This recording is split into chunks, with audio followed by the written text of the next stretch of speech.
اور یار رات کو توبہ کر کے سونا چاہیے ہمیں. کچھ غلطیاں ہم کرنا نہیں چاہتے پر ہم سے ہو جاتی ہیں. کچھ دل ہم توڑنا نہیں چاہتے پر وہ ٹوٹ جاتے ہیں. ہماری مجبوری ہوتی ہے ٹوٹ جاتے ہیں. رات کو اس کی بارگاہ میں ہاتھ باندھ کے کشکول طلب دراز کر کے خوب استغفار پڑھنا چاہیے کہ مالک بندے ہیں نا کیا کریں. نفس کا ساتھ ہے, دنیا کا ساتھ ہے, خواہشات نفسانیہ. مالک معاف کر دے. درد سے توبہ.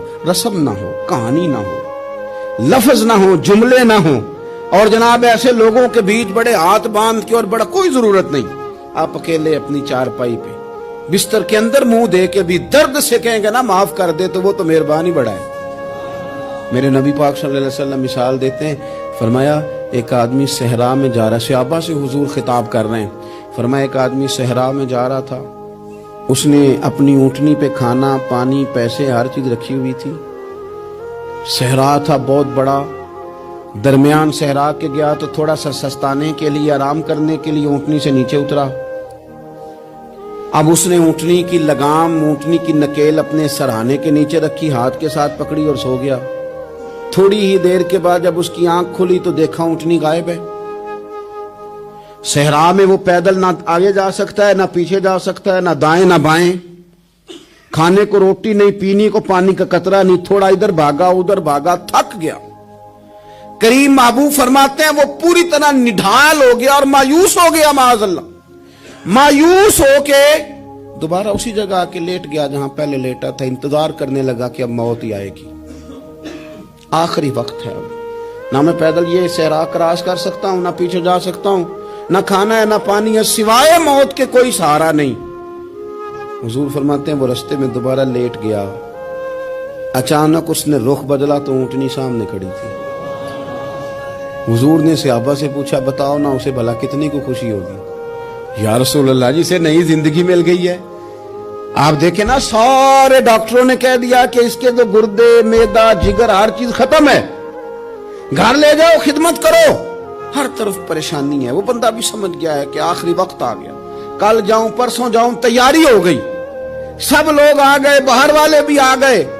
یہ ماحول ایک عجیب رنگ اختیار کر گیا. اچانک ایک ڈاکٹر نے آ کے کہا نہیں نہیں غلطی لگ گئی تھی. مجھے بتائیے انداز کیا ہوتا ہے؟ بغیر دوائی کے بندہ اٹھ کے کھڑا نہیں ہو جاتا. او میں تو بچ گیا ہوں. نبی پاک صلی اللہ علیہ وسلم فرمانے لگے اس کی اونٹنی مل گئی. بتاؤ بھلا اسے کتنی خوشی ہوگی. یا رسول اللہ وہ تو دوبارہ دنیا میں آ گیا. حضور فرمانے لگے اسے کچھ بھی خوشی نہیں ہوئی. جب کوئی رب کا گناہگار بندہ آ کے توبہ کرتا ہے, رب کو اس سے کئی گنا زیادہ خوشی ہوتی ہے. میرا بندہ آ گیا ہے, میرا بندہ آ گیا ہے, میرے گھر آ گیا. اس نے آنسو بہائے ہیں. اس نے کہا اللہ میں تیرا ہی ہوں, تیرا ہی رزق کھاتا ہوں, تیری ہی زمین پہ رہتا ہوں, تیرے نام سے میری سانسیں چلتی ہیں. وہ آ گیا. فرمایا اس اونٹنی والے سے زیادہ رب کو خوشی ہوتی ہے جب گناہگار آ کے توبہ کرتے. گناہگاروں کے آنسو اس کی بارگاہ میں بڑے مقبول ہیں. لیکن ہم رسم ادا کرتے ہیں, توبہ نہیں کرتے. ہم اپنے آپ کے ساتھ دھوکہ کرتے ہیں, جھوٹ بولتے ہیں.